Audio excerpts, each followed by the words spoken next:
Bonjour à toutes, bonjour à tous et bienvenue comme chaque semaine dans les studios du Nasdaq à New York. Bienvenue pour un nouveau numéro de Newstech Hebdo avec cette semaine un numéro spécial résultats d'entreprise. Vous le savez peut-être, depuis maintenant 2 semaines, les grosses compagnies américaines publient leurs résultats trimestriels et ces publications bien évidemment concernent aussi les grands groupes technologiques, à commencer par Google.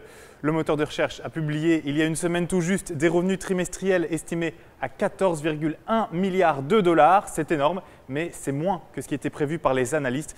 Et puis, déception également pour Microsoft avec un bénéfice par action de 59 cents contre 75 espérés par le groupe. Jamais depuis 10 ans, il n'y avait eu un tel écart entre les chiffres effectifs du groupe et les prévisions des spécialistes. Du coup, Microsoft a enregistré une chute historique de plus de 10% le lendemain à Wall Street.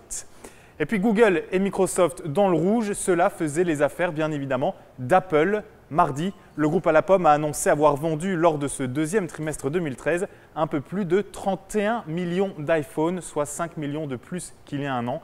Et avec des bénéfices nets estimés à presque 7 milliards de dollars, Apple a plus que satisfait les investisseurs. Son titre gagnait même plus de 5% le lendemain sur les marchés américains.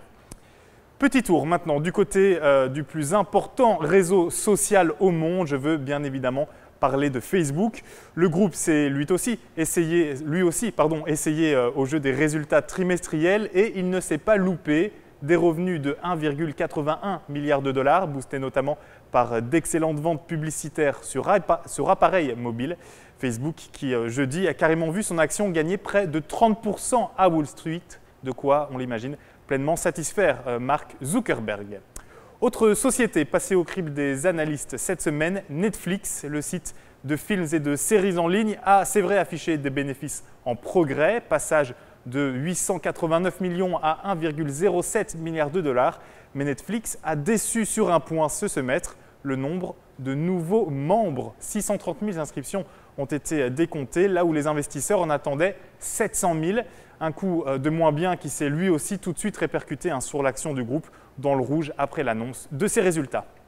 Et puis, malgré ce numéro spécial entreprise, on ne déroge pas à la règle. On termine, comme à chaque fois, avec le chiffre de la semaine, 40 millions, comme le nombre d'actions qu'a mardi racheté Yahoo.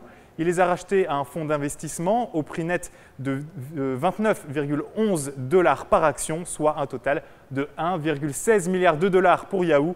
Quant au fonds d'investissement, il voit, lui, sa participation au conseil d'administration du groupe amputée de 3 sièges. Voilà, c'est sur cette dernière nouvelle que s'achève Newstech Hebdo. Je vous donne rendez-vous comme à chaque fois la semaine prochaine.